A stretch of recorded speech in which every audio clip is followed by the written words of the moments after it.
La trayectoria de Jesús es, sin duda, una de las narrativas más impactantes jamás registradas en la historia de la humanidad. Sin embargo, la forma de interpretar esta historia cambia radicalmente según quien la cuente. Los evangelios del Nuevo Testamento nos presentan a Jesús como el Salvador que se sacrifica para redimir los pecados de la humanidad. Pero, para los gnósticos, un grupo místico de cristianos de los primeros siglos, la figura de Jesús adquiere contornos completamente diferentes. Para ellos, Jesús no vino a salvarnos del pecado, sino a revelarnos una verdad profunda: este mundo, tal como lo conocemos, es una trampa. Y es precisamente esta visión gnóstica la que exploraremos aquí, profundizando en textos como el Evangelio de Tomás y el Evangelio de Felipe para descubrir una perspectiva sobre Jesús que desafía el sentido común y ofrece una comprensión espiritual revolucionaria de su misión. Antes de profundizar más, es fundamental comprender quiénes eran los gnósticos.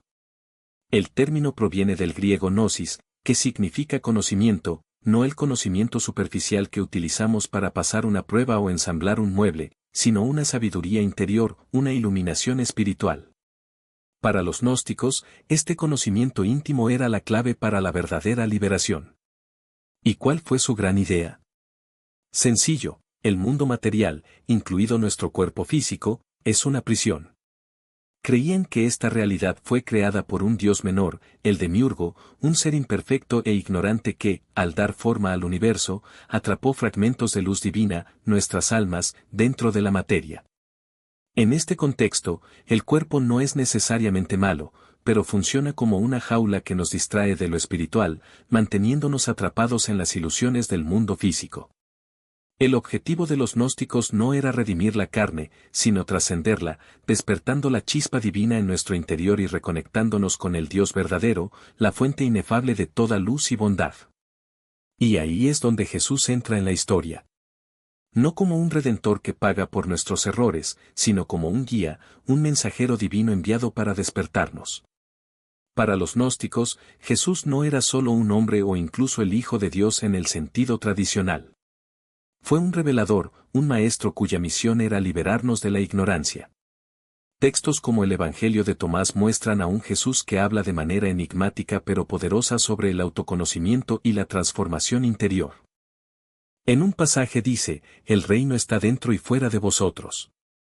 Cuando os conozcáis a vosotros mismos, seréis conocidos y sabréis que sois hijos del Padre viviente.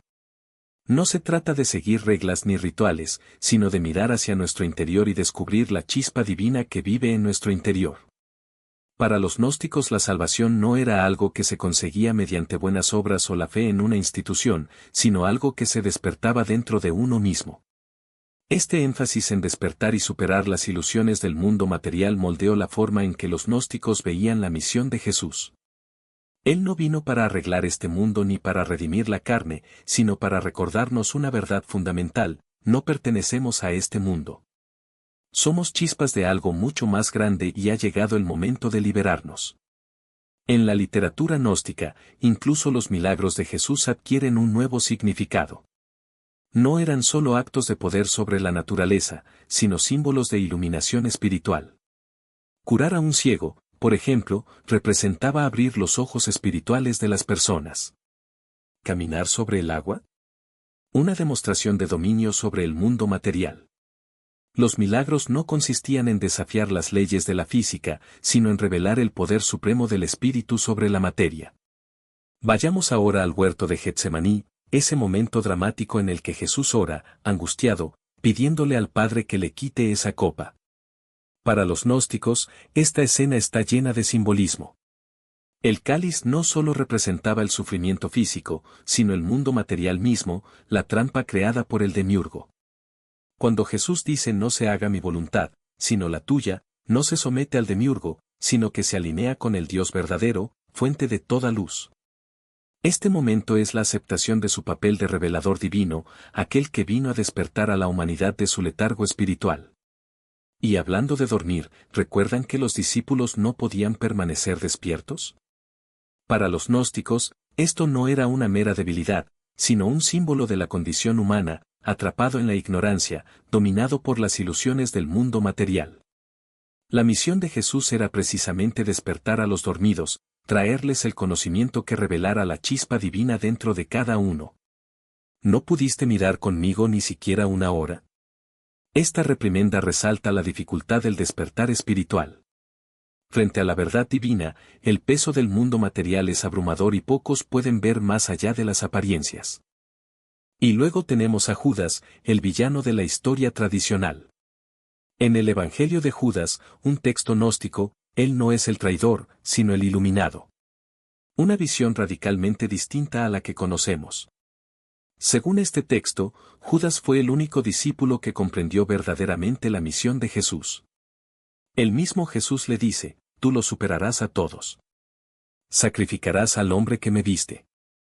En otras palabras, Judas ayudó a Jesús a liberarse de su cuerpo físico, que para los gnósticos era una prisión. Judas no traicionó a Jesús, lo liberó. Una interpretación controvertida, sin duda. Finalmente llegamos a la última cena. El momento en que Jesús parte el pan, sirve el vino y dice, esto es mi cuerpo, esta es mi sangre. Para el cristianismo tradicional, estas palabras encontraban el sacramento de la Eucaristía, un ritual para el perdón de los pecados. Pero los gnósticos vieron algo completamente diferente. Para ellos, el pan y el vino no eran símbolos de un sacrificio físico, sino de alimento espiritual. Al participar en la cena, los discípulos no estaban simplemente cumpliendo un ritual, estaban despertando al conocimiento divino que Jesús reveló. No se trataba de recordar su muerte, sino de reconocer la chispa divina en su interior. El Evangelio de Felipe dice, la copa de la oración contiene vino y agua, como se la designa como símbolo de la sangre. En otras palabras, los elementos de la cena apuntaban a una realidad espiritual más profunda, una verdad que trasciende lo material. Esta visión gnóstica de Jesús nos invita a cuestionar todo lo que creíamos saber sobre su misión. No se trata de redención en el sentido tradicional, sino de despertar. No se trata de arreglar este mundo, sino de recordar que no somos de este mundo. Es un mensaje que desafía, inspira y, sobre todo, nos invita a mirar hacia adentro en busca de la verdad que ya llevamos dentro. La Eucaristía no es un acto literal, sino un símbolo poderoso que apunta a una verdad espiritual mucho más profunda, una idea que, curiosamente, encuentra eco incluso entre muchos protestantes de hoy. Como escuchamos en el Evangelio de Tomás, el que beba de mi boca se volverá como yo, y yo seré esa persona, y las cosas ocultas le serán reveladas. Este pasaje no es solo una metáfora poética, resume la esencia del pensamiento gnóstico. La verdadera comprensión no proviene de dogmas externos, sino de una transformación interna, de asimilar las enseñanzas de Jesús hasta que se conviertan en parte de lo que somos. La cena, entonces, deja de ser un ritual de expiación y se convierte en una alegoría de la transmisión del conocimiento esotérico, un mapa para el despertar espiritual. Para los cristianos tradicionales, la crucifixión es el fundamento de la salvación, Jesús muere por los pecados de la humanidad. Pero para los gnósticos el significado es radicalmente diferente. Textos como el Gran Tratado del Gran Set sugieren que la crucifixión misma fue una ilusión, un juego de apariencias. Fue otro el que bebió la hiel y el vinagre. No fui yo. Me golpearon con el palo, pero fue otro el que llevó la cruz. Aquí el mensaje es claro, el espíritu de Jesús permaneció intacto, ya que el cuerpo físico era solo un vehículo que pasaba. Dolor, sufrimiento, muerte, nada de esto podría tocar la chispa divina que vive dentro de cada uno de nosotros. La crucifixión, entonces, no es un sacrificio expiatorio, sino una demostración de la verdad última, la materia, e incluso la muerte, no tienen poder sobre lo que es eterno. ¿Y la resurrección? Para los gnósticos, no tiene nada que ver con que un cuerpo físico vuelva a la vida. Es el triunfo del espíritu sobre la ilusión de la materia, el despertar definitivo. El Tratado sobre la Resurrección, uno de los textos más reveladores, es categórico: no penséis que la resurrección es una ilusión. No es una ilusión, sino la verdad. De hecho, es más apropiado decir que el mundo es una ilusión, no la resurrección. Aquí, una vez más, la visión gnóstica invierte la lógica convencional, lo que consideramos real es efímero, mientras que lo que llamamos un milagro es la única realidad duradera. El Evangelio de Felipe lleva esta idea al extremo, se equivocan los que dicen que primero morirán y luego resucitarán. Si no reciben la resurrección mientras viven, cuando mueran no recibirán nada. En otras palabras, la resurrección no es un evento post-mortem, sino una experiencia que debe vivirse ahora. No se trata de esperar un milagro en el más allá, sino de despertar a la verdad de quienes somos mientras todavía estamos aquí. El reino de Dios no es un lugar lejano, está dentro de nosotros, accesible en el presente, siempre que tengamos ojos para ver. La narrativa gnóstica de Jesús es una reinterpretación audaz, una reescritura radical de la historia tal como la conocemos.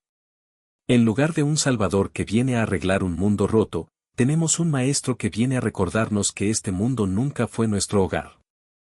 Su misión no es redimir los pecados, sino revelar la verdad. Somos seres divinos atrapados en una ilusión, y la liberación no viene del exterior, sino del reconocimiento de esta chispa interior. Sea o no esta su visión de la espiritualidad, el gnosticismo ofrece una poderosa provocación. ¿Qué pasa si las verdades más profundas se esconden bajo la superficie de lo obvio? ¿Qué pasaría si, como creían los gnósticos, el reino de Dios realmente estuviera dentro de nosotros, esperando que nos atreviéramos a mirar? La pregunta que queda ¿es Jesús el redentor del pecado, el revelador de la verdad, o son ambas cosas, vistas desde diferentes ángulos? Si este viaje por el pensamiento gnóstico despertó algo en ti, deja tu comentario, queremos saber qué piensas. Y si te gustó lo que viste, no olvides darle me gusta, suscribirte y activar la campanita.